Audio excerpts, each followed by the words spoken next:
Well, last night I showed a chart to you that we got from the Federal Reserve in St. Louis, and it should take your breath away, but I don't think most people understand what it really means. It means how much money we're printing at the Federal Reserve. How many dollars are we actually pumping into the system for this crisis? So I thought about it last night after watching it with my family for, I don't know, 3 or 4 times. Come on, Aaron.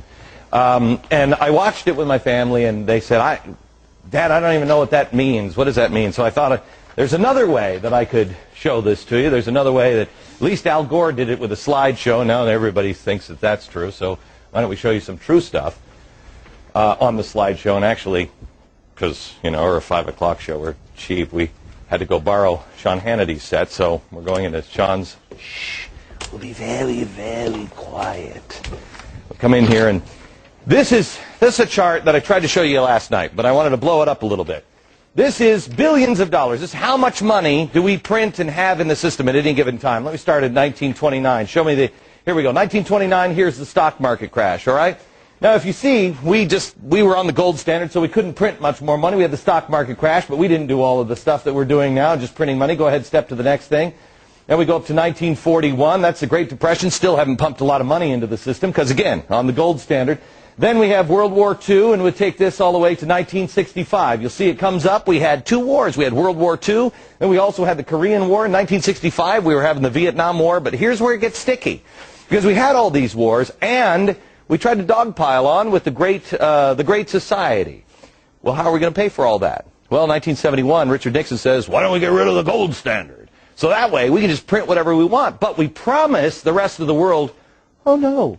We'll never print too much. Really, we're good for it. I mean, look at our record here. We don't do that. Great Society kicks in, and look what happens. Next point, please. Look how we've devalued our money. This is up until 2000 when we have the Y2K scare, where everybody's like, bury your food and grab your cash. The computers are going down. That's why the government put this little spike here. If you see that little spike, goes up because they just dump a lot of cash into it, and then they bring it back in. They pull it back in. But it's difficult to pull things back in, especially when you have a horrible event like 9/11. Next stop is 9/11. You'll see it's just a little spike back up just a little bit. Remember how everybody was freaked out that the world was coming to an end? Do your patriotic duty. Go spend. Go out there and get into the stock market. Well, we did. And then this is the kind of spending we get. As you see here, the federal bailout's just about to begin. We're in, let me get into my Al Gore machine. Oh, it's a real inconvenient truth now, isn't it, Al? Look at this hockey stick. This is the hockey stick that Al Gore was talking about with the woolly mammoth coming back or whatever the hell he's talking about. Here's where we were in September last year. But then the Treasury decided we need to start printing more money. This hockey stick should take your breath away. This is devaluing our money.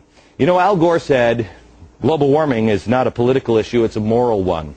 Thomas Jefferson said, doing this to our children is immoral. And I agree with him. We have pumped all of this money in and devalued our money. How is it not going to be worthless? This has never, ever been done by anybody ever before. Please share this video with everybody you know, all your friends. Please go to foxnews.com/Glenn Beck. We're going to make this available for you. Pass it on to your friends. This is real trouble. Not in 1,000 years. Perhaps in the next year. Back in a